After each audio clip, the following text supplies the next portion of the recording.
ఈ రోజున ప్రభువారు మనతో కొత్త జన్మ అంటే బాప్తీసము గురించి ఆయన మాట్లాడాలని ఆశపడుతున్నాడు. హల్లెలూయా. దేని గురించి? బాప్తీసం గురించి దేవుడు ఈరోజు మనతో మాట్లాడడానికి సిద్ధంగా ఉన్నాడు. ఈరోజు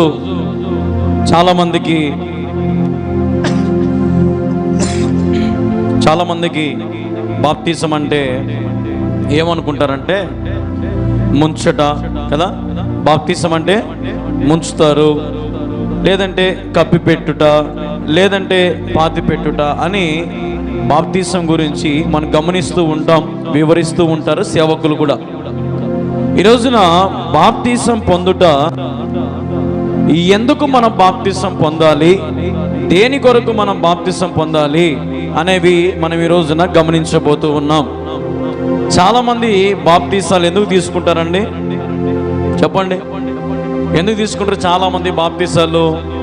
మొదటిది పెళ్లి కోసము, రెండవది ఉద్యోగం కోసము, మూడవది ఎక్కడ చచ్చిపోతామో ఏమో నాయన, నాకు చచ్చిపోయిట్టుండ నాకు బాప్తీసం ఈ నాయన కదా. మూడవది ఎక్కడ చచ్చిపోతామో అనో, ఎక్కడ చావుకు దగ్గర అయిపోతామనే భయం, లేదంటే డబ్బుల కోసమనో, లేదంటే ఎవరన్నా తల్లిదండ్రులు నువ్వు ఖచ్చితంగా బాప్తీసం తీసుకోవాల్సిందే అని బలవంతం చేసినప్పుడు బాప్తీసం తీసుకునే వాళ్ళు చాలామంది ఉన్నారు. ఈ రోజున బాప్తీసం తీసుకునే రకాలు చాలా ఉన్నాయి. కానీ ఈ రోజున మనం బాప్తీసం ఎందుకు పొందాలి అనే మాటను మనం గమనించినట్లయితే, మనము ఆయన సంకల్పాన్ని నెరవేర్చాలి. హల్లెలూయా. ఎందుకు బాప్తీసం పొందాలి? మనము ఆయన సంకల్పాన్ని నెరవేర్చడానికి. హల్లెలూయా. మీకు ఒక 8 విషయాలను ఈరోజు మీకు తెలియపరచాలని నేను ఆశపడుతూ ఉన్నాను. అపోస్తల కార్యములు 2వ అధ్యాయం 38వ వచనం చదవనైనా ఎవరైనా. మీరు మారు మనసు పొంది పాప క్షమాపణ నిమిత్తము ప్రతివాడు యేసుక్రీస్తు నామమున బాప్తీసము పొందుడి, అప్పుడు మీరు పరిశుద్ధాత్మ అను వరమును పొందుదురు. హల్లెలూయా. పాప క్షమాపణ పొందుట. ప్రతి దేవుని బిడ్డలారా, ఇక్కడ దేవుడు చెప్తున్న మాట, మీరు మారు మనసు పొంది పాప క్షమాపణ నిమిత్తము ప్రతివాడు యేసుక్రీస్తు నామమున బాప్తీసము పొందుడి. బాప్తీసం పొందే వాళ్ళు కొన్ని పనులు చేయాలంట. ఏం పనులు చేయాలంట? మొట్టమొదటిగా మారు మనసు రావాలా. హల్లెలూయా. ఏం రావాలా? మొట్టమొదటిగా మారు మనసు తర్వాత అతడు తన పాపములను ప్రభు దగ్గర పశ్చాత్తాపగలిగిన హృదయముతో తన పాపములు ఒప్పుకొని పాప క్షమాపణ పొందుకోవాలా. ఏంది? రెండవది పాప క్షమాపణ పొందుకోవాలి. మొదటిదేమో మారు మనసు పొందాలి, రెండవదేమో పాప క్షమాపణ పొందాలి. పాప క్షమాపణ పొందిన తర్వాత అప్పుడు ఏం చేయాలంట? ప్రతివాడు ఎవరి నామములో? అమ్మ నాయన నామములో, లేదంటే కాబోయే భర్త నామములో, లేదంటే ఉద్యోగం దేవుడు ఇస్తాడనే నామములో, అట్లుందాడా? ఏముందాడా? యేసుక్రీస్తు నామములో. హల్లెలూయా. యేసుక్రీస్తు నామములో బాప్తీసము పొందుడి. అప్పుడు మీరు ఏం పొందుకుంటారంట? ఏం వరం అది? పరిశుద్ధాత్మ అను వరము. మనము పరిశుద్ధాత్మ వరము, చాలా మందికి పరిశుద్ధాత్మ వరము అంటే తెలియదు. పరిశుద్ధాత్మ శక్తి మొట్టమొదటిగా యేసుక్రీస్తు ప్రభు వారి మీదికి దిగి వచ్చింది. ఆయన బాప్తీసం పొందిన సమయంలో ఆకాశము నుండి ఒక తెల్లని పావురము ఆయన భుజం మీద వాలి ఒక పరిశుద్ధాత్మ శక్తికి చిహ్నముగా మనం గమనిస్తూ ఉన్నాం. పరిశుద్ధాత్మ అనే వరము మనం పొందుకుంటామంట. హల్లెలూయా. పరిశుద్ధత అంటే అర్థం ఏంటి? నీట్గా ఉండడం కదా. పరిశుద్ధత అంటే అర్థం ఏంటి? ఇప్పుడు పరిశుద్ధ ఆత్మ అంటే దాని అర్థం ఏంది? ఇప్పుడు ఈ ఆత్మ ఎలాంటి ఆత్మ? పరిశుద్ధాత్మ అంటే మామూలు మన భాషలో నీట్గా ఉండే ఆత్మ కదా, మంచిగా ఉండే ఆత్మ, మంచి హృదయము కలిగినటువంటి ఆత్మ. మరి ఈ పరిశుద్ధాత్మ అనే ఈ ఆత్మ అపరిశుద్ధమైన స్థలములో నిలబడుతుందా? చెప్పాలి. అపరిశుద్ధమైనటువంటి నివాసములో ఉంటుందా? అపరిశుద్ధమైన మాటలు మాట్లాడే ఇంట్లో, లేదంటే బూతులు మాట్లాడే ఇంట్లో, లేదంటే చిందావదన ఉండేటువంటి గృహాలలో, సమస్యలలో ఉన్నటువంటి అపరిశుద్ధ కార్యాలు జరిగేటువంటి స్థలములలో ఈ పరిశుద్ధాత్మ దేవుడు నివసింపగలడా? నివసింపలేడు. ఎందుకంటే మనకు ఆ మాట తెలిసిపోతుంది. ఏం ఆత్మ ఇది? పరిశుద్ధ ఆత్మ. అంటే దాని అర్థమైంది, ఎక్కడ పరిశుద్ధంగా ఉంటే అక్కడ దేవుని ఆత్మ మెండుగా కుమ్మరించబడుతుంది. దేవుని నామానికి మహిమ కలుగును గాక. హల్లెలూయా, హల్లెలూయా. కాబట్టి ఎప్పుడైతే ప్రతి మానవుడు తన పాపములు ఒప్పుకుంటాడో, తన అపరిశుద్ధత జీవితాన్ని విడిచిపెట్టుకుంటాడో, తన జీవితాన్ని, పాడైన జీవితాన్ని విడిచిపెట్టుకొని ప్రభు పాదముల దగ్గర చేరి, ప్రభువా నన్ను క్షమించు ప్రభువా అని ఎప్పుడైతే మారు మనసు కలిగి రక్షణ పొందుకొని ప్రభువుని అడుగుతాడో, అతని మీదకి ఎవరు దిగొస్తారు? పరిశుద్ధాత్మ దిగి వస్తాడు. హల్లెలూయా. పాపుల మీద దేవుని ఆత్మ దిగిరాదు, ఇది వాస్తవం. దేవుడేమో పాపుల కోసమో వచ్చాడు. దేవుడేమో నీతిమంతుల కొరకు రాలేదు, కానీ నేను పాపుల కొరకే వచ్చాను. ఎందుకు? వీడు రక్షించబడి మారు మనసు పొందుతారని, దేవుని వైపు చూస్తారని, దేవుని వైపు నిరీక్షణ కలిగి వెతుకుతారని దేవుడు ఆశతో, తృష్ణతో ఎదురు చూస్తున్నాడంట ఆయన. ఈ రోజున దేవుడు అంటున్నాడు, నమ్మకత్వం కలిగిన వారిని దేవుడు ఎదురు చూస్తున్నాడంట. నమ్మకత్వం కలిగిన వారిని దేవుడు ఎదురు చూస్తున్నాడంట. ఈరోజు చాలా మంది నమ్మకత్వం లేదు. ప్రభువా అని రక్షణ, మారు మనసు పొంది బాప్తిసం పొందిన మనము ఒక్కొక్కసారి మన నమ్మకత్వాన్ని ఏం చేసుకుంటున్నామో పోగొట్టుకుంటున్నాం. అసలు దేవుడు ఎందుకు నిన్ను బాప్తిసం తీసుకోమన్నాడు అయ్యా అంటే చెప్పనీకి నోరు రాదు మనకు. ఏమో అందరు తీసుకుంటే నేను తీసుకున్నా. ఈరోజు చాలా మందికి దేవుడు మాట్లాడడం లేదు, వాక్యమును గ్రహించట్లేదు, పాప క్షమాపణ లేదు, కానీ పేరుకేమో బాప్తిసం తీసుకున్నారు, పరిశుద్ధమైన బలలో చేవేస్తున్నారు. జాగ్రత్త. ప్రభు అంటున్నాడు, మారు మనసు, రక్షణ ఇవి చాలా ఇంపార్టెంట్. ఈ మారు మనసు, రక్షణ లేని బాప్తిసము అది నిష్ప్రయోజనమైనది. నీవు దేవుని అవమానపరుస్తున్నట్టే, నీవు దేవుని కించపరుస్తున్నట్టే, నీవు దేవుని నామాన్ని వెక్కిరింపుగా, వెర్రితనముగా చూస్తున్నట్టే. ప్రియ దేవుని బిడ్డలారా, మీ జీవితంలో రక్షణ అనుభవం లేకుండా, మారు మనసు అనుభవం లేకుండా బాప్తిసం పొందావేమో, ఆ బాప్తిసం దేవుడు అంగీకరించాడు. కొంతమంది పిల్లలు పుట్టగానే తల్లిదండ్రులు పాస్టర్ దగ్గర తీసుకోమయ్యా, ఇదిగా నా బిడ్డకు చిలకరింపు బాప్తిసం అయ్యా, ఎందుకంటే వాడు పెద్ద అయినాక దారి తప్పిపోకుండా ఉంటాడు, భయభక్తులతో ఉంటాడు, ఆ బాప్తిసాలు పనికి వస్తాయా? పనికిరావు. ఈ రోజున చాలా మంది అబద్ధ బోధల చేత నువ్వు బాప్తిసం తీసుకుంటే పరలోకానికి పోతావు అంటాడు ఒకడు, నువ్వు బాప్తిసం తీసుకుంటేనే నీకు దేవుని కాడ సింహాసనం మీద కూర్చుంటావు అంటాడు ఒకడు. కానీ ముందు జరిగే రెండు విషయాలు చెప్పరు. రక్షణ, మారు మనసు లేని బాప్తిసము అది నిష్ప్రయోజనమైనది. దేవుని కాంపౌండ్ గేట్ కూడా మనం తగలేం. హల్లెలూయా. ఎందుకంటే రక్షణ, మారు మనసు మనకు పాప క్షమాపణ కలుగు చేస్తుంది. ప్రభువా నేను పాపిని, నన్ను క్షమించు ప్రభువా అనే దీనత్వము, సాత్వికము, నమ్మకత్వము మనం కలిగిస్తుంది. అందుకే చూడండి, నిజమైన బాప్తిసం పొందిన వాడు నిలకడగా ఉంటాడు, ఉత్తుత్త బాప్తిసం పొందిన వాళ్ళు నిలకడగా ఉండలేరు. ఆన్నే మనకు తేడా తెలిసిపోతుంది. గమనించారా? బాప్తిసము, నిజమైన బాప్తిసం అంటే రక్షణ, మారు మనసు పొందినటువంటి బాప్తిసము, వారిని మనం చూస్తే కనుక్కోవచ్చు, అబ్బా ఇంత నిజమైన భక్తుడనైనా. కానీ కొంతమంది ఏం చేస్తారంటే బాప్తిసము తీసుకున్నా కానీ తీసుకున్నట్టు ప్రవర్తిస్తారు. ఉదాహరణకి బాప్తిసం పొందిన వారు సిగరెట్లు తాగుతారు, బాప్తిసం పొందిన మందు తాగుతాడు, బాప్తిసం పొందినవాడు బూతులు మాట్లాడతాడు, బాప్తిసం పొందిన వాడు ఆకులు వేసుకుంటాడు, వ్యభిచారం చేస్తాడు, మోసం చేస్తున్నాడు, దొంగతనం చేస్తున్నాడు. మరి ఈ రోజున దేవుని రాజ్యానికి ఎలాగో నువ్వు వెళ్ళగలుగుతావు? దేవుని రాజ్యంలోకి ఏ రీతిగా నీకు ప్రవేశం ఉంటుంది? ఆలోచన చేయి. నీలో రక్షణ లేకపోతే, నీలో మారు మనసు లేకపోతే, నువ్వు 10 సార్లు బాప్తిసం తీసుకున్నది నిష్ప్రయోజనమైనదే. దేవుని బిడ్డలారా, దేవుడు సెలవిస్తున్నాడు, పాప క్షమాపణ ఇంపార్టెంట్. నీ పాపాలు క్షమించబడ్డాయా? ఒకసారి నా ప్రశ్నించుకున్నావా? దేవా, ఇదిగో నేను తల్లి గర్భంలో రూపించబడక మునుపే నేను పాపముతో జన్మించానయ్యా, నా పాపము నువ్వు క్షమించావా? నా పాపమును కొట్టివేసావా అని నువ్వు ప్రభువుని అడుగుతున్నావా? ప్రభు నీకు సమాధానం ఇచ్చాడా? నీ పాపములు క్షమించబడ్డాయి అన్నాడు దేవుడు. నీ పాపములు నేను ఎన్నటికీ జ్ఞాపకము చేసుకోను అన్నాడు దేవుడు. ఈరోజు మనం ఆలోచన చేయాలి. ఊరికే మనం ఆదివారం చర్చికి వచ్చి ముసుగు కప్పుకొని బైబిల్ పట్టుకొని నేను బాప్తిసం తీసుకున్నాను, బలలో చేయి వేస్తాను, నేను తెల్ల షర్టు తెల్ల ప్యాంట్ వేసుకున్నాను, చేతిలో బైబిల్ పట్టుకొని వచ్చాను, నేను బాప్తిసం తీసుకున్నాను, బలలో చేయి వేస్తాను అంటే కుదరవు ఇవన్నీ. ప్రతి దానికి దేవుడు తన దగ్గర జీతం ఉంది. నీలో రక్షణ, మారు మనసు లేని జీవితం. మారు మనసు అంటే అర్థం ఏందమ్మా మీరు చెప్పండి, నాకు అర్థం కాదు.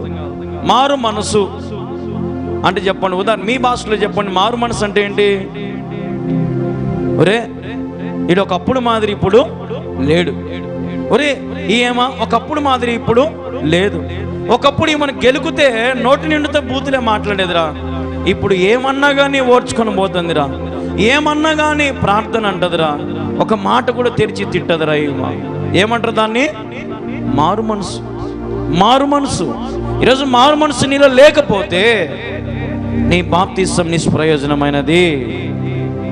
ఇక్కడ కూర్చున్న వారికి ఎవరికైనా బాధ కలిగించుండొచ్చు, కానీ ఇది వాస్తవం, ఇది సత్యం. దేవుని దృష్టిలో రక్షణ, మారు మనసు లేకపోతే నువ్వు చిన్నప్పటి నుంచి ఇంతవరకు ఎన్ని బల్లలు తీసుకున్నా, ఎంత రక్తము తీసుకున్నా నీవు దేవుని అవమానపరిచినట్టే. కాబట్టి ఇక నుంచి అయినా రక్షణ, మారు మనసు నాకు ఈ ప్రభు అని అడగండి. కళ్యాణ్ బాబు, ఇప్పుడు మేము బాప్తిసం తీసుకున్నాం కదా, ఇప్పుడు మరి మేము ఏం చేయాలా అంటే నేను మీకు చెప్తున్న ఉదాహరణ, రక్షణ పొందండి, మారు మనసు పొందండి. మీ జీవితంలో మార్పులు 10 మంది గమనించాలా. అన్న మా ఇంట్లో వాళ్ళు వచ్చి అడుగుదురా, అన్న మా గురించి ఏం చెప్తారు? మీ ఇంట్లో వాళ్ళు కాదు చెప్పాల్సింది, నీ గురించి ఎవరు చెప్పాలా? నీ వీధిలో వాడు చెప్పాలి, నువ్వు పని చేసే చోట దగ్గర చెప్పాలి, నువ్వు ఉద్యోగం పని చేసే దగ్గర నీ గురించి వాడు సాక్ష్యం చెప్పాలా. అది మారు మనసు అంటే, రక్షణ అంటే. దేవుని బిడ్డలారా, దేవుని సన్నిధిలో చేరిన మీరు ప్రభు విషయంలో పాప క్షమాపణ పొందండి. మీ జీవితాలలో ఎత్తబడతారో విడవబడకుండా. దేవుని బిడ్డలారా, పాప క్షమాపణ మనకు చాలా ఇంపార్టెంట్. రెండవది చూడండి, మార్కు సువార్త 16వ అధ్యాయం 16వ వచనం. నమ్మి బాప్తిసం పొందినవాడు రక్షింపబడును, నమ్మని వానికి ఏం విధించబడుతుందంట? శిక్ష విధించబడుతుందంట. హల్లెలూయా. నమ్మిన వానికి రక్షణ, నమ్మని వానికి శిక్ష. ఇది దేవుని సంకల్పం. హల్లెలూయా. అందుకే ఇప్పుడు నువ్వు ఎవరు చెప్తే బాప్తిసం తీసుకోవాలా? ఎవరు చెప్తే బాప్తిసం తీసుకోవాలా? దేవుడు చెబితే, దేవుడు నీ మనసుకు నెమ్మదినిస్తే, నీలో రక్షణ కార్యము జరిగితే, నీలో మారు మనసు జరిగితే, అప్పుడు నువ్వు బాప్తిసం పొందితే దేవుడు అంటున్నాడు, నిన్ను నేను రక్షిస్తా. ఎక్కడి నుంచి రక్షిస్తాడు? పాతాళము నుండి ఆయన మనలను రక్షిస్తాడు. పాతాళం అంటే ఏంటి చెప్పండి? పాతాళం అంటే ఏంటి? నరకం. పాతాళం అంటే ఏంటి? నరకం. నరకం అంటే ఎలాగుంటుంది? అగ్ని ఆరదు, పురుగు చావదు. దేవుడు అంటున్నాడు, నన్ను నమ్మి. ఎలాగ నమ్మాలా? దేవుడు అన్నాడు, చూచి నమ్మువానికంటే చూడక నమ్మినవాడు ధన్యుడు. హల్లెలూయా.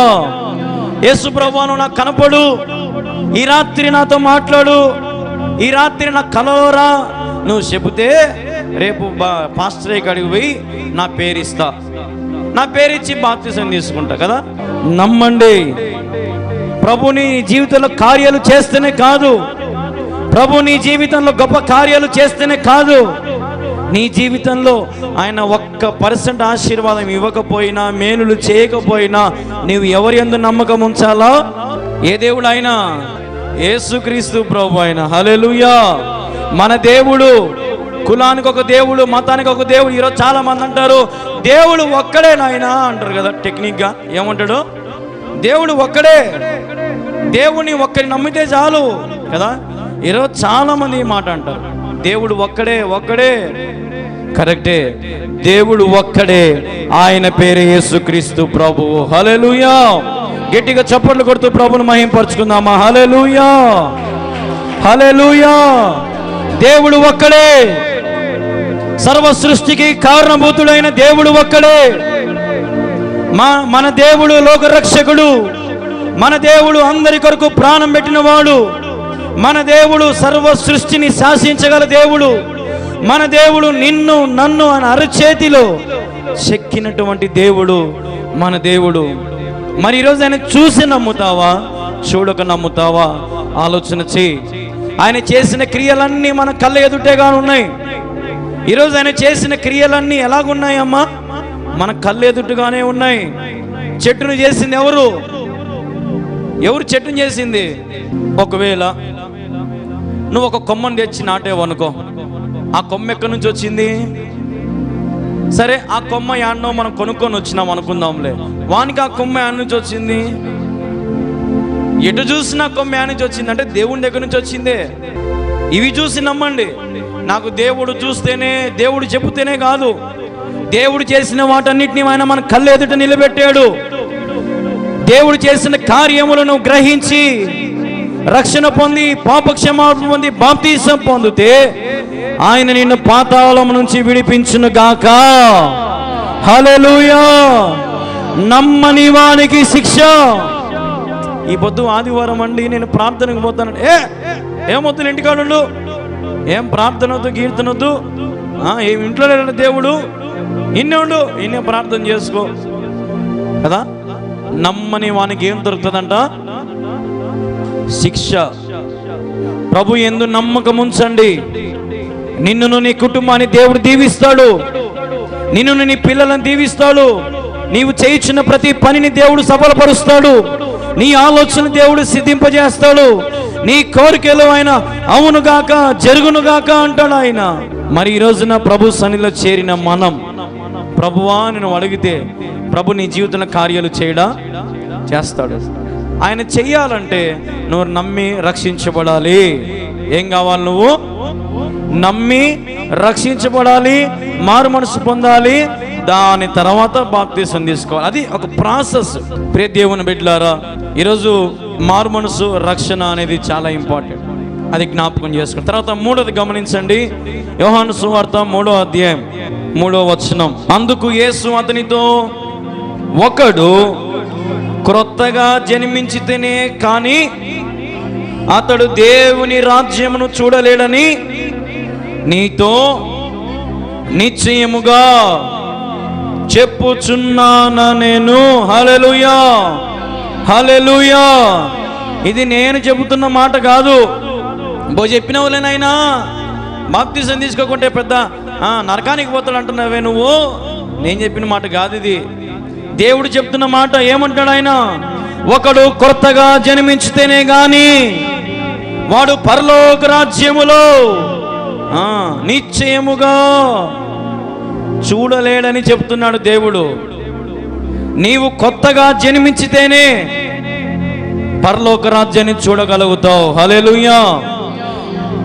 కొంతమంది కొత్తగా జన్మిస్తారు కానీ పాతవన్నీ అట్నే పెట్టుకుంటారు. ఏమంటారంటే పాత జ్ఞాపకాలే నాయన అయిపోతాయా, పాత తీపి నాయన, కొత్త. కొంతమంది కొత్త రోత కనపడుతుంది, పాత తీపి కనపడుతుంది. ఉల్టా అంతనమాట, ఉల్టా మనుషులు. పాత రోత కొత్తది మంచిది. ఈరోజు దేవుడు అంటున్నాడు, పాతవి గతించెను, సమస్తము కొత్తవాయెను. హల్లెలూయా. ప్రియ దేవుని బిడ్డలారా, దేవుడు సెలవిస్తున్న మాట ఇదే. నీలో కొత్త జన్మ లేకపోతే, కొత్త జన్మ అంటే ఏంటంటే పునర్జన్మ కదా. ఇప్పుడు ఉదాహరణకి కాజీపేటకు పోయాము, ఒకరింట్లో ప్రార్థన చేయడానికి పోయి ప్రార్థన చేసేటప్పుడు వాక్యం అంతా చెప్పాము, అంతా బాగా అయింది. ఒక అబ్బాయి లేచి నా దగ్గరకు వచ్చాడు. ఆ అబ్బాయి పేరు ఏదో సంథింగ్ సాత్విక్, ఏదో ఆ అబ్బాయి పేరు. ఆ అబ్బాయికి కమలాపురం ఎగ్జామ్ పోయేటప్పుడు ఒక బస్సు గుద్దిందంట. బస్సు గుద్దగానే ఆడే పడిపోయాడంట. డాక్టర్లు అన్నారంట తీసుకొని పోయాక బతుకుతే బతకచ్చు, చస్తే చావచ్చు, ఇదంతా పోయిందంట. ఇదంతా కూడా అన్నప్పుడు వాళ్ళ తల్లిదండ్రులు ప్రార్థన చేసుకొని సరే బతుకుతే బతుకని పోతే పోనీ మేము ఏం చేయలేం కదా అని హాస్పిటల్లో చేర్చారంట. చేర్చిన తర్వాత ఆ బిడ్డ బ్రతికాడు. బిడ్డ బ్రతికి బయటికి వచ్చాడు. ఇప్పుడు ఆ బిడ్డ అంటున్నాడు, నాకు దేవుడు మరొక జన్మనిచ్చాడన్నా. హల్లెలూయా. ఏం జన్మించాడంటే దేవుడు, ఒక్కొక్కసారి దేవుడు నీ వినకపోతే నీకు ఎట్లా బుద్ధి చెప్పాలో దేవునికి తెలుసు. నీకెట్లా కొత్త జన్మ నీకు ఇవ్వాలో దేవునికి తెలుసు. డాక్టర్లు చెప్తారు నాయన త్రాగొద్దు త్రాగొద్దు త్రాగొద్దు త్రాగొద్దు. డాక్టర్లు చెప్తారు నాయన చెడు పనులు చేయొద్దు, ఆ పని చేయొద్దు, ఈ పని చేయొద్దు, వ్యాధి వస్తుంది, రోగం వస్తుంది. ఏం కాదు, నా బాడీ స్టీల్ బాడీ. నా బాడీ ఏమనుకున్నావు? గుండెత్తుతాం మేము. మా బాడీ ఎంత బలమైంది అనుకుంటున్నావు కదా. కానీ ఎప్పుడైతే ఒక్కరవ్వ ఏదైనా దెబ్బపడి మంచం మీద పడతానే, ఇప్పటి నుంచి నేను అన్నీ మానేచ్చమ్మి. ఏమొచ్చింది ఇప్పుడు? కండలు తిరిగిన వీరుడు ఇప్పుడు ఏమంటున్నాడు? ఇప్పటి నుంచి ఇంక నేను అన్నీ మానేస్తా. ఎప్పుడు పడేయాలో అప్పుడు దేవుడు పడేస్తాడు. అంత దూరం పోకుండా, పడేసే కాడికి పోకుండా దీపం ఉండగానే ఇంటిని చక్కబెట్టుకో. హల్లెలూయా, హల్లెలూయా. నీ యవ్వనం ప్రభువుకు సమర్పి, నీ జీవితం ప్రభువుకు సమర్పి. నీ జీవితము, నీ సంపద, నీ ఆలోచన, నీ శ్రమ, అది ఏదైనా సరే, ప్రభువా నీకంటే నాకు ఈ లోకంలో ఏదియూ అక్కర్లేదు. ఆకాశమందు నీవు నాకుండగా ఈ లోకంలో నాకు ఏదియూ అక్కర్లేదన్నాడు భక్తుడు. హల్లెలూయా. ఈ మాట అనాలంటే దొంగ బాప్తిసం తీసుకున్నాడు అంటాడా? ఏమ్మా మీరే చెప్పండి. దొంగ బాప్తిసం అంటే ఉదాహరణకి రక్షణ మారు మనసు లేనోడు ఈ మాట చెప్పగలుగుతాడా? చెప్పలేడు. వానికి లోకాశలు ఉంటాయి, లోక ప్రీతి ఉంటుంది, బంధు ప్రీతి ఉంటుంది, డబ్బు ప్రీతి ఉంటుంది, అన్ని రకాల ఉంటాయి వానికి. కానీ పైకి ఏమో బాప్తిసం పొంది ఉంటాడు. నమ్మకత్వం ఉండదు, విశ్వాసం ఉండదు, నిరీక్షణ ఉండదు. పేరుకేమో బాప్తిసం, క్రైస్తవుని. అయ్యా పలానా మందిరంలోకి మనకు వాంచుకోవడానికి ఒక డోలకు కావాలయ్యా, దాని విలువ 2000 అయ్యా, ఎవరన్నా సహకరించండి అయ్యా అంటే, ఈ దొంగ బాప్తిసం పొందిన ఏమంటాడు తెలుసా? ఎంతెంతో ఇచ్చినాంలే నాయన, ఇచ్చిన కాడికి ఇంకెంత ఇచ్చాంటాం మేము అంటాడు వీడు. నిజమైన బాప్తిసం పొందిన ఏం చేస్తాడంటే, ఆ పేద విధవరాలు తన దగ్గర ఉండే 2 కాసులు ఏ రీతికైతే ప్రభుకు సమర్పించిందో, నేను తినినా తినకపోయినా నా దేవుని మందిరంలో మేము సంతోషంగా ఆరాధించడానికి మాకు డోలకు కావాలా, పాటలు పాడేటప్పుడు బాగా కొట్టడానికి మాకు డోలకు కావాలా, పాస్టర్ గారు వచ్చే నెల జీతం అంతా మీకు ఇస్తాను పాస్టర్ గారు. హల్లెలూయా. తేడా అదే. మనకు తేడా ఆడే తెలిసిపోతుంది. ఎవడు నిజమైన బాప్తిసం పొందాడు, ఎవడు దేవుని కోసం పరితపించిపోతున్నాడు. దేవుని కోసం పరితపించే వారిని దేవుడు ఎన్నటికీ విడిచిపెట్టడు. హల్లెలూయా. దేవుని కొరకు ఆశపడిన ప్రాణాన్ని దేవుడు తృప్తిపరచక మానుడు. ఇది సత్యము. దేవుని కొరకు ఆశ కలిగి ఎదురు చూడు. దేవుని కొరకు నిలబడి, ప్రభువా నువ్వు నాతో మాట్లాడు, నన్ను బలపరచు, స్థిరపరచు ప్రభువా అని నువ్వు ఎప్పుడైతే ప్రభు కోసం నీ జీవితాన్ని సమర్పించుకొని హృదయమైన వాకిలి తెరుస్తావో, ఆయన అంటాడు సర్వ సంపదలు నింపుతాను అంటాడు ఆయన. హల్లెలూయా. సర్వ సంపదలు నింపుతా నేను. చాలా మంది లోక మర్యాద కొరకు ప్రయాసపడతారు, లోక ధనము కోసం, లోక పేరు ప్రఖ్యాతల కోసం, లోకములో అది కావాలి, ఇది కావాలి, అవి కొనాలి, ఇవి కొనాలని ప్రయాసపడుతున్నారు. దేవుని రాజ్యాన్ని మర్చిపోతున్నారు. చనిపోయిన తర్వాత బ్రతుకేంటో మర్చిపోతున్నారు. చనిపోయిన తర్వాత మన బ్రతుకు ఎక్కడికి వెళ్ళాలో అనేది మర్చిపోతున్నారు. ప్రియ దేవుని బిడ్డలారా, ఈ లోకంలో మనం బ్రతికేది కొద్ది కాలమే. ఈ బ్రతుకునంత కాలమైనా ప్రభు కోసం బ్రతుకుదుము గాక, ప్రభు రాజ్యము కొరకు బ్రతుకుదుము గాక, ఆయన నీతిని రాజ్యాన్ని ప్రకటించే గుంపులో మనం ఉందుము గాక. హల్లెలూయా. ఇది క్రైస్తవ లక్షణం. క్రైస్తవుడు జీవిస్తే ఎలాగో జీవించాలంటే పౌలు చెప్పినట్టుగా బ్రతుకుట క్రీస్తే, చావైతే నాకు లాభం అన్నాడు పౌలు. అది నిజమైన బాప్తిసం. హల్లెలూయా. ఈ రోజున బాప్తిసం పొందిన నీవు కుడికి కానీ ఎడమకు కానీ తిరిగినావంటే తప్పక త్రొట్టిలించబడతావు. ప్రభు ఎడల నమ్మకత్వం కలిగి జీవించండి. ప్రభు ఎడల నీ గురి గమ్యము ఒకటే, పరలోక రాజ్యము. నీ లక్ష్యం ఒకటే, పరలోక రాజ్యము. నీ ఆశయం ఒకటే, పరలోక రాజ్యము. అప్పుడు నువ్వు దాన్ని చేరుకోగలుగుతావు. హల్లెలూయా. ఈరోజున దేవుని బిడ్డలారా, ఈ లోకంలో ఇవి మానుకోవడానికి నువ్వు కష్టపడుతున్నావే, మరి దేవుడు నీ కొరకు తన ప్రాణాన్ని అర్పించాడు. ఎంతో కష్టపడ్డాడు, ఎంతో నలిగాడు, ఎంతో వేదన పడ్డాడు. నువ్వు సంతోషంగా జీవించాలని సకల సృష్టిని ఉచితముగా నీకు ఇచ్చిన దేవుడు. ఆయన గుర్తు రావడం లేదా? ఆయన కొరకు ఇవి వేస్ట్ అనిపించడం లేదా నీకు? ఇవి తుచ్చమైనవి, ఇవి వదిలేద్దాము అనే ఆశ నీలో లేదా? దేవుని కంటే విలువైన ఈ లోకంలో ఏమైనా ఉందా? ఏమా? దేవుని కంటే విలువైన ఈ లోకంలో ఏదైనా ఉందా? ఏదీ లేదు. దేవుడు ఎంత ఆశ్చర్యమైన కార్యాలు జరిగించేవాడంటే, నేను రాత్రి ఒక చిన్న ఉదాహరణ చెప్పిన. ఏం నేనంటే టైం లేదు కాబట్టి తొందరగా ముగించిన. నేను రాత్రి ఒక చిన్న మెసేజ్ చెప్పిన. నేను రాత్రి దేవుడు పేతురు కలిసి ఇద్దరు కపెర్నహూముకు వస్తారు. బాగా వినండి. ఎక్కడికి వస్తారు? దేవుడు పేతురు కపెర్నహూముకు వస్తారు. కపెర్నహూముకు వచ్చినప్పుడు అక్కడ పన్నులు వసూలు చేస్తూ ఉంటారు, ఇళ్ళమ్మడి తిరుగుతా పన్నులు. అయితే పేతురు దగ్గరికి వచ్చినప్పుడు, పేతురు, మీ బోధకులు ఉన్నాడే, మీ యేసు ప్రభు పన్ను కట్టడా యేసు ప్రభు అంటే, ఎందుకు కట్టడు? మా దేవుడు ఖచ్చితంగా కడతాడు అని లోపలికి వచ్చి పేతురు ఇళ్ళంతా వెతుకుతూ ఉంటాడు. దేవునిది, పేతురుది, ఇద్దరిది కలిపి ₹1. ఉదాహరణకి యేసు ప్రభుకి ₹1, పేతురికి ₹1. అప్పట్లో పన్ను అంటే అప్పుడు ₹2 కలిపితే ఎంత? ₹1. ఆ ₹1 కోసం పేతురు ఇంట్లోకి పోయి వెతుకుతా ఉంటే యేసు ప్రభు పిలుస్తాడు, పేతురు ఇట్రా, సీమోనా ఇట్రా. నేను పన్ను కట్టడం ఏంటి? నేను ఈ ప్రపంచానికి, ఈ భూరాజులందరికంటే నేను రాజుని కదా. అయినా నాకు వారితో గొడవ అవసరం లేదు, నాకు వారితో అభ్యంతరం అవసరం లేదు. ఇదిగో నువ్వు సముద్రంలోకి పోయి ఒక గ్యాలం వేయి. గ్యాలం వేసినప్పుడు నీకు ఒక చేప ఆ గాలంకు చిక్కుకుంటుంది. ఏం చిక్కుకుంటుంది? ఒక చేప గాలమునకు చిక్కుకుంటుంది. దేవుడు ఏం చెప్పినాడు?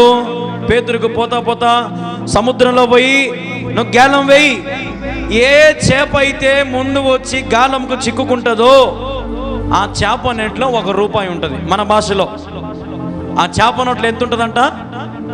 ₹1 ఉంటుందంట. పొరపాటున పేతురు నీ మాదిరో నా మాదిరో నగి, ఏందేసయ్యా నీకు ఏమైనా మెంటలు పట్టిందే, పిచ్చి పట్టిందే సార్ నీకు? సముద్రంలోకి పోయి గాలం వేయమంటావే? కొన్ని లక్షల కోట్ల చేపలు ఉంటాయి, ఏ చేప వచ్చి పడుతుందో ఏమో, ఎవరికి తెలుసు ఏసయ్య అని అన్నాడా? సరే ఏసయ్యా పోయి తీసుకొని వస్తా అని పోయి గ్యాలం వేసి చేపను తీయగానే చేప నోట్లో ₹1 ఉంది. హల్లెలూయా, హల్లెలూయా.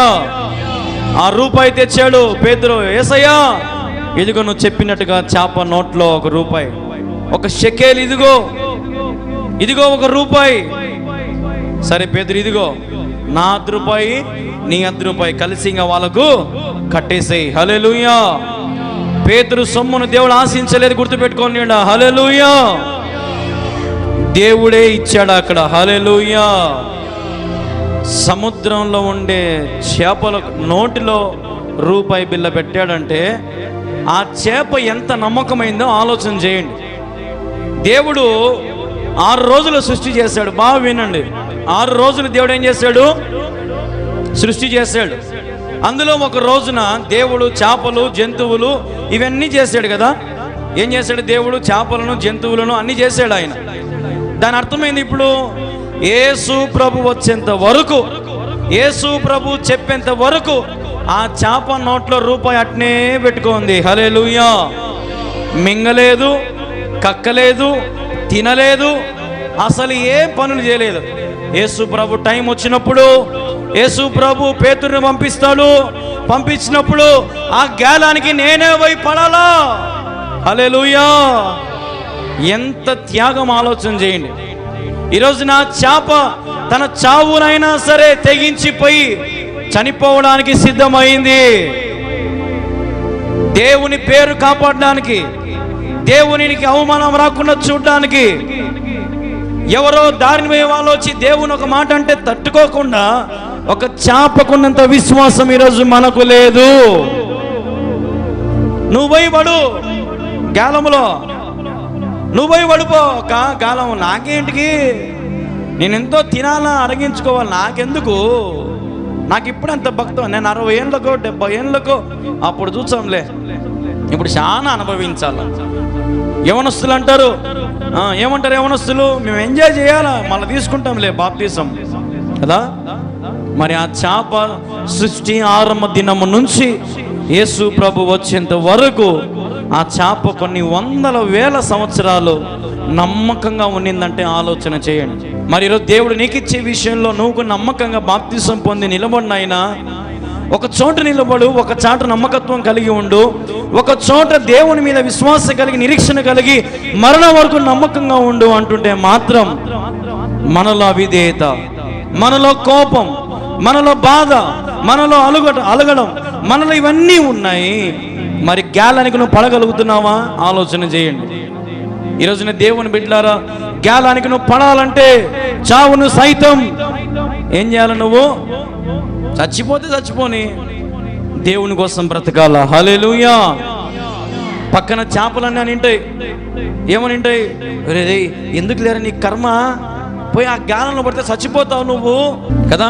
ఇప్పుడు కొంతమంది అంటారు, వద్దులేక బాప్తిసము పిల్లకి ఇప్పుడే, వద్దులేరా బాప్తిసం ఇప్పుడే, వానికి చచ్చిపోతాడు వాడుగా, కొంచెం ఎంజాయ్ చేయని, వాడు తిరగని, మన మాదిరి వాడు అల్లరి చేయని కదా.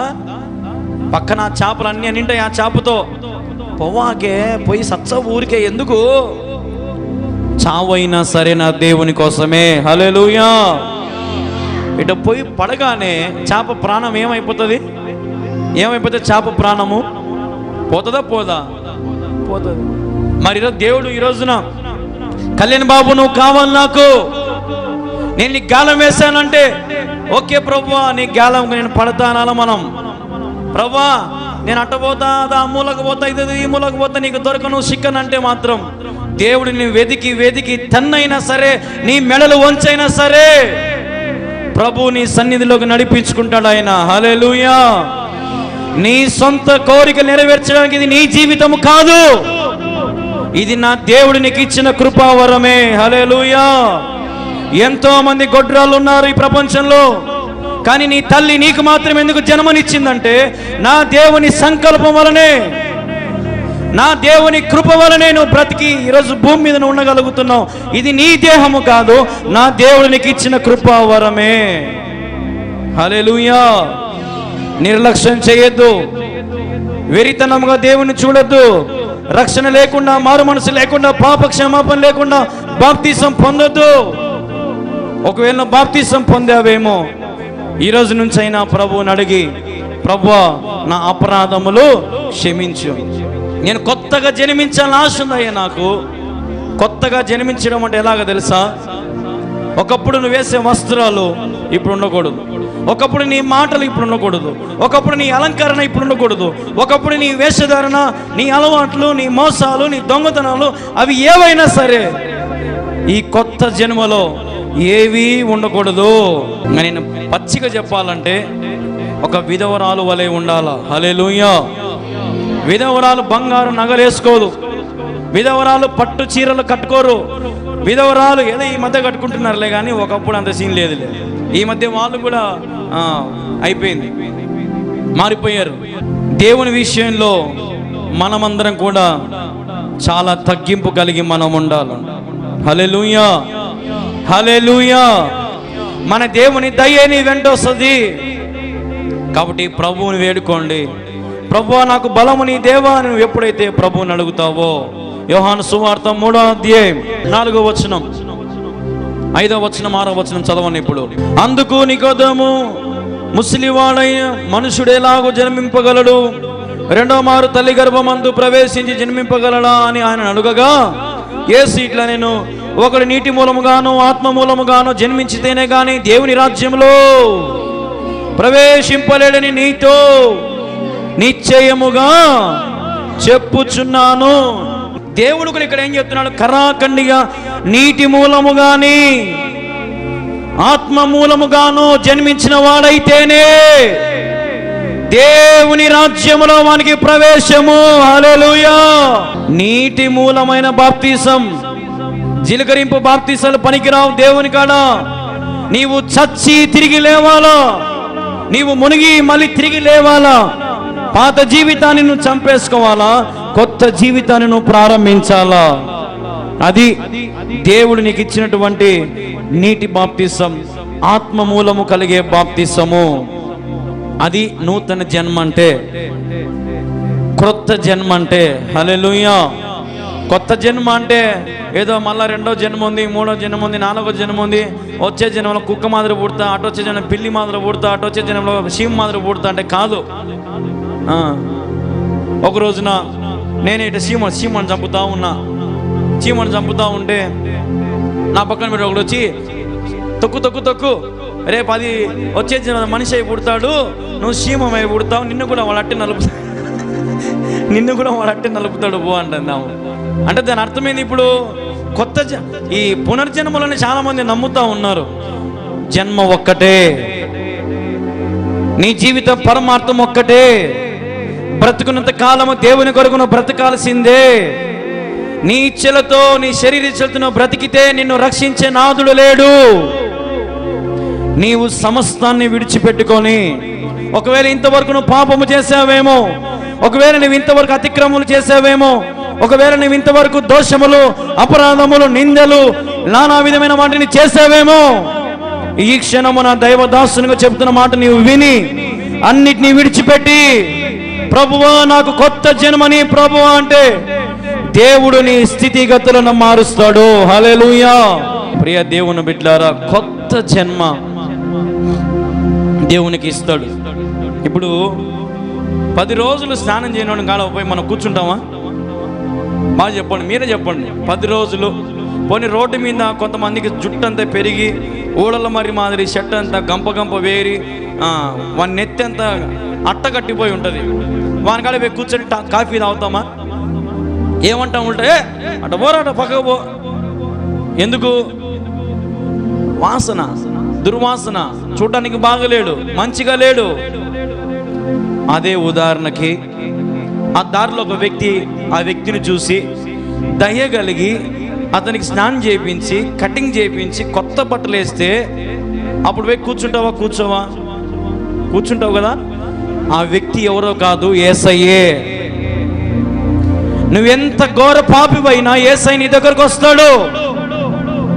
ఆయన రక్తముతో నిన్ను కడుగుతాడు, పవిత్రపరుస్తాడు, తుడుస్తాడు నిన్ను.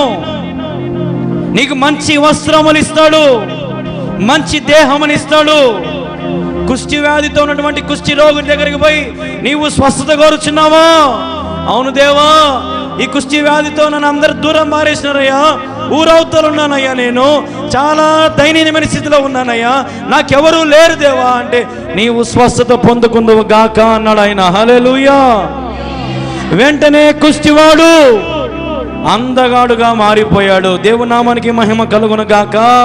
ఒరే వాడు ఏంద్రా కుష్టివాడు కదా, వాడు ఏంద్రా వాడు హీరో మాదిరి ఉన్నాడు, ఏంద్రా వాడు అందంగా మారిపోయినాడు వాడు. ఈ రోజున నీ జీవితం ఇక్కడితో అయిపోయింది అనుకోవద్దు, నీ జీవితం ఇక్కడికే ముగించిపోయింది అనుకోవద్దు. వెతుకు, ప్రయాసపడు, మార్గములో పరిగెత్తు. నీకు కూడా దేవుడు ఎక్కడో ఒక మూలం చేప నోట్లో రూపాయి బిల్ల పెట్టింటాడు. ఆయన నీకు ఇంకొక అవకాశం ఇవ్వడానికి ఆయన సిద్ధంగా ఉంటాడు. నేను పోలేనులే, నా వల్ల కాదులే, నేను గ్యాలం వేయలేనులే, నేను చేపలు పట్టలేనులే, నాకు ఆ రూపాయి వద్దు, ఏం వద్దులే, నేను నిమ్మలం ఇంట్లో ఉంటా, పనుకొని నిద్రపోతా అంటే కానే కాదు. ప్రయాస పడితేనే దేవుని రాజ్యానికి మనం చేరుకోగలము. ప్రయాస పడితేనే ఆయన రాజ్యంలో మనం స్వతంత్రించుకోగలము. క్రొత్త జన్మ ఆత్మ విషయంలో నీవు గాని జన్మించబడితే, పాప క్షమాపణలను పొందుకుంటే, రక్షణ మారు మనసు బాప్తిస్మం పొందుకుంటే పరలోక రాజ్యము నీదే.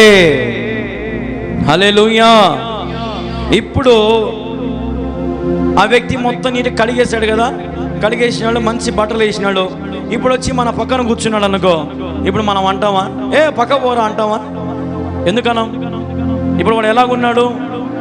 నీట్గా ఉన్నాడు, పరిశుభ్రంగా ఉన్నాడు, అందంగా ఉన్నాడు కదా.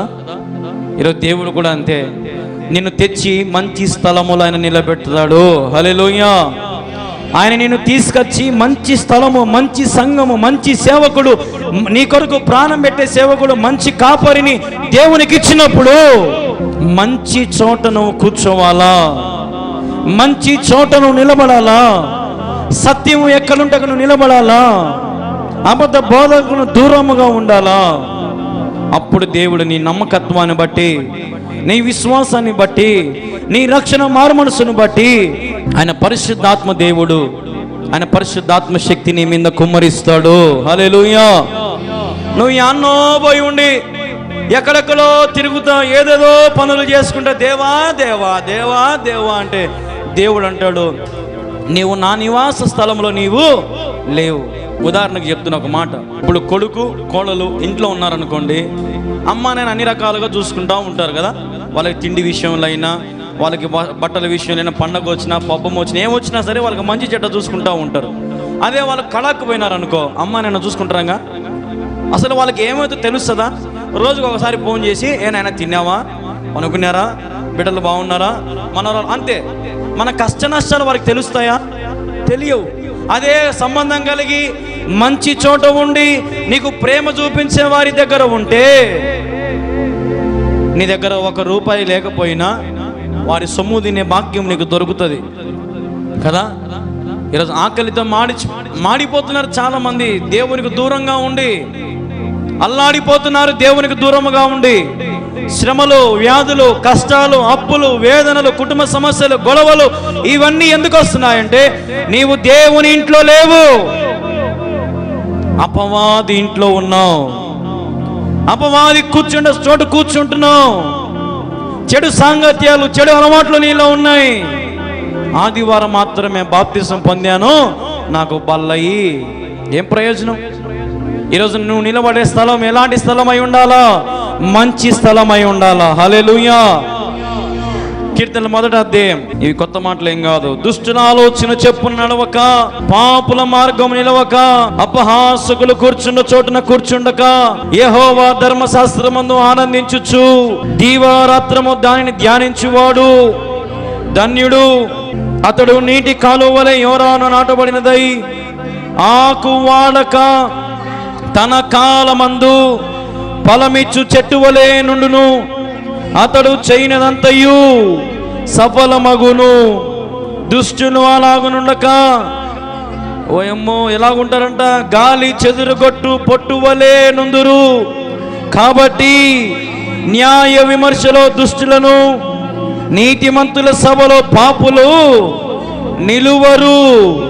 నీతిమంతుల మార్గము యెహోవాకు తెలియను, దుష్టుల మార్గము ఎక్కడికి నడుపుతుంది?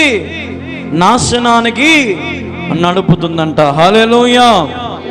ఒరే నీ పాపం పండిందిరా అంటారు, అందుకే కదా. ఏం పండింది అంటారు? చెప్తే నువ్వు వినలేరా? మర్యాద ఎన్నోసార్లు చెప్పినామురా, బాగుండు, మర్యాదగా ఉండు, అట చేయక ఇట చేయకరా. ఇప్పుడు నీ పాపం పండింది, ఇంక అనుభవించి సావురా కదా. ఎందుకు పాపం పండిందంటే దుష్టుల మార్గంలో మనము ఉన్నాం, దుష్టుల ఆలోచన మనం పాటిస్తున్నాం, పాపుల మార్గంలో నడుస్తున్నాం మనము. ఒక రోజున ఒక కష్టపడే కష్టజీవులలో ఎక్కువ, నాకు తెలిసినంత వరకు అయితే డైలీ పనులు పోయేవారు ఎక్కువ కష్టపడతారు. వాళ్ళ శ్రమను, వాళ్ళ బలమును అంతా కూడా వెచ్చించి ఆ సాయంత్రం వచ్చే 600-700 కోసము వాళ్ళెంతో తన దేహమును అంతా హూనం చేసుకొని కష్టపడి వాళ్ళు ఎంతో రకాల ప్రయాసపడతారు. ఉదాహరణకి బేల్దారులో మేస్త్రీలు అనుకోండి. శనివారం ఏమొస్తుందో వాళ్ళకి, ఉదాహరణ మీకు చెప్తున్నా, ఏమేమి వస్తుంది శనివారము? బట్టుబడి వస్తుంది. అంటే ఉదాహరణకు ఒక 10,000 వచ్చింది అనుకుందాం, ఒక 10,000 వచ్చింది అనుకుందాం. 10,000 వచ్చినప్పుడు పాపుల మార్గంలో ఉండేవాడు ఏం చేస్తాడు చెప్పండి? పాపుల మార్గంలో ఉండేవాడు ఆ 10,000 ఏం చేస్తాడు? తన పనులందరినీ పిలిపించి ఆ శనివారం రాత్రి 12 అయినా 1 అయినా మందంతా పోసి పోసి పోసి పోసి వాని కడుపు నింపి వానికి చికెన్లు మటన్లు పకోడాలు అన్నీ పెట్టి ఆ 10,000 కాస్త 5,000 అయిపు చేసి మళ్ళా 5,000 పోనీ వాడు తాగినోడు గమ్మున ఉంటాడా? నా కూలి నాకి అంటాడు. వాడు ఏమంటాడు? నువ్వు ఎవడు దాపోనే నేను అడిగినా నేను అంటాడు కదా. నా డబ్బులు నాకే అంటాడు. డబ్బులు ఇచ్చేసా, చేతిలో ఇప్పుడు 1,000 రూపాయలు మిగిలింది. ఎంత పోగొట్టుకున్నాడు? 5,000 పోగొట్టుకున్నాడు. 4,000 ఏమో కూలి అందరికీ పంచాడు. ఇప్పుడు తన దగ్గర ఎంత మిగిలింది? 1,000 రూపాయలు మిగిలింది.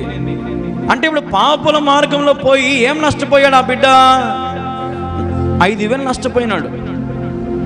పోనీ తాగిన వారు నమ్మకంగా సత్యంత వరకు నీ కాడ పని చేస్తారని గ్యారెంటీ ఉందా?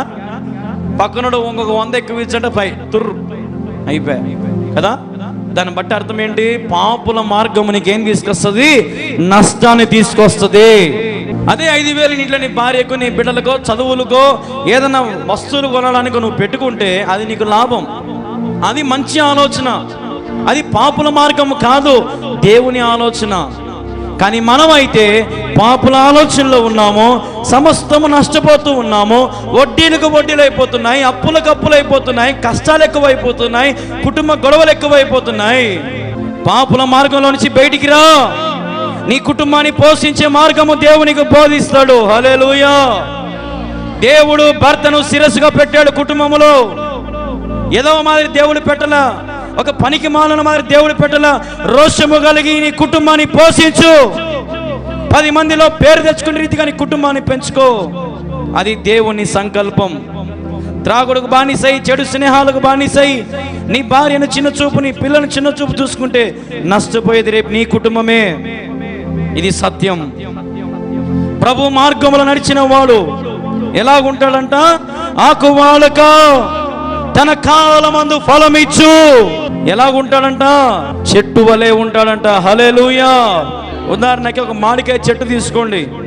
మామిడికాయ చెట్టు కాలం ఎప్పుడు? ఎండాకాలంలో వస్తాయి. అంటే ఆ చెట్టు సంవత్సరం అంతా కూడా ఎక్కడ ఉంటుంది? భూమిలో ఉంటుంది. దానికి నీరు పోయాల్సిందే. ఆ చెట్టు పెరుగుతూ ఉంటుంది, పెరుగుతూ ఉంటుంది, పెరుగుతూ ఉంటుంది. రైతు పోయి నాకు నవంబర్లో మామిడికాయ లేదని కొట్టేస్తాడా? నాకు డిసెంబర్లో మామిడికాయలు కొట్టేస్తాడా? జనవరిలో ఇలా సెప్టెంబర్లో కొట్టేస్తాడా? కొట్టేడు. ఒక ఆశ, ఎండాకాలంలో కాయలు కాస్తాయి. హల్లెలూయా. ఈ రోజు నీ కష్టానికి కూడా ప్రతిఫలం ఒకనొక రోజు దేవుడు ఇస్తాడు. చెట్టు నరుక్కోవద్దు, వేర్లు తీసేసుకోవద్దు. బలముగా దేవునిలో ఉండు. ప్రార్థన, భయము, భక్తితో నువ్వు ఉంటే నీ జీవితంలో ఆకు వాడక తగిన కాలంలో దేవునికి ఫలములు ఇచ్చును గాక. హల్లెలూయా. ఫలములు ఇచ్చును గాక.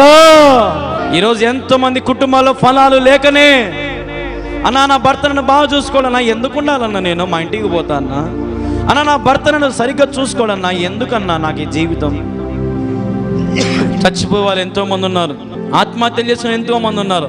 భార్యను పట్టించుకోకుండా భర్త తన జీవితం జీవించే ఎంతోమంది ఉన్నారు. పాపుల మార్గం. ప్రభు చెప్తున్న మాట, నిన్ను ఫలింపజేస్తాను, అయితే నిలబడి కలిగి ఉండు, నిలబడి ఉండు. చూడండి, అందుకే అన్నాడు కదా, దుష్టులు ఎలాగుంటారంట? గాలి చెదురుగొట్టు పొట్టు వలె ఉంటారంట. హల్లెలూయా. పొట్టు మనకి దేనికన్నా ఉపయోగపడుతుందా? పొట్టును ఏం చేస్తారు? చాట పైకెత్తి ఏ వాళ్ళకి తూర్పు తిక్క అనేది, పడమర తిక్క, తూర్పు పడమర, ఏ వాళ్ళకి అది ఓరని ఏ వాళ్ళకు షాట్ ఎత్తుతారంటున్నా నేను. తూర్పుగా, పడమరగా, ఉత్తరానికా, దక్షిణానికా అది తెలియదు. పడమరగా, పడమరకు షాట్ ఎత్తి ఏం చేస్తారు? ఆ పొట్టునంతా, అప్పుడు ఆ పొట్టంతా ఆడికి భయపడతా ఉంటుంది. అది పనికిరాదు. ఇంకా ఏమంటారు? ఆ విత్తనాలు అవన్నీ కింద పడుతూ ఉంటాయి. పొట్టు మాత్రం ఏమైపోతుంది? గాలికి చెదరగొట్టబడతా ఉంటుంది. హల్లెలూయా. దేవుడు కూడా జల్లలు పడతాడు చాటుతో. జల్లలు పట్టినప్పుడు మంచి విత్తనాలు రాలుతాయి. దుష్టుల పొట్టు మాత్రం ఏమైపోతుందంట? ఎగిరిపోతుంది, రాలిపోతుంది. రాలిపోయి ఆడికి పోయి పడతారు, నరకంలో పడతారు. కాబట్టి ఇదంతా ఎందుకు చెప్తున్నానంటే, నీవు రక్షణ, మారు మనసు, బాప్తిసం పొందితేనే నీ జీవితాన్ని దేవుడు బాగుపరచగలడు. రక్షణ లేకుండా బాప్తిసం పొందినా వేస్టే. పోనీ రక్షణ ఉండి బాప్తిసం పొంది మారు మనసు లేకపోతే వేస్ట్. మూడు ఉండాల్సిందే. మారు మనసు అంటే అర్థమైనా గత జీవితము ఇప్పుడు చాలా వేరేగా ఉండాల, అది మారు మనసు అంటే. తర్వాత నువ్వు బాప్తిసం పొందాలి. ఈ మధ్య పాస్టర్లు అయితే, కొన్ని సంఘాలలో అయితే చర్చికి ఎవడైనా రాని, దారుణమయ్యేవాడు రాని, ప్రార్థన అయిపోతేనే బాప్తిసాలు ఉంటాయ్యా, వచ్చి బాప్తిసం తీసుకుందిరా నువ్వు ముందు. ఎందుకు? వాడు రేపు ఆదివారం నుంచి చర్చికి వచ్చాడని, వచ్చే పిండుకోవచ్చు, దశమ భాగాలు కానుకలన్నీ పిండుకోవచ్చు అని. ఇదొక వ్యాపారం అయింది ఇప్పుడు. ఉత్తులందరికీ బాప్తిసాలే. ఎందుకంటే సంఘం పెరగాల. మా సంఘం సభ్యులు 3 లక్షల మంది, 10,000 మంది, 50,000 మంది అని ఎందుకంటారంటే ఇందుకే. ప్రతి దేవుని బిడ్డలారా, ఈ రోజున మన జీవితంలో కూడా అటు కార్యాలు మనం చూడకుండా గొప్ప కార్యాలు మనం చూచుదుము గాక. ఆశ్చర్యమైన కార్యాలు మీరు గమనించుదురు గాక. చెదిరిపోయే వారిగా మనం ఉండకూడదు, ఫలములు ఇచ్చే చెట్టుగా మనం ఉండాలా. హల్లెలూయా. కాబట్టి దుష్టుల మార్గముల వైపు చూడొద్దు, అపహాసకులు కూర్చున్న చోట అస్సలే కూర్చోవద్దు. నేను పెద్దోళ్ళకి చెప్తున్న మాట ఇది, ముసలులకు చెప్తున్న మాట. ఎక్కడ పడితే అక్కడ కూర్చొని ఏవంటే అవి మాట్లాడితే మీరు ఖచ్చితంగా దేవునికి లెక్క చెప్పాల్సి వస్తుంది.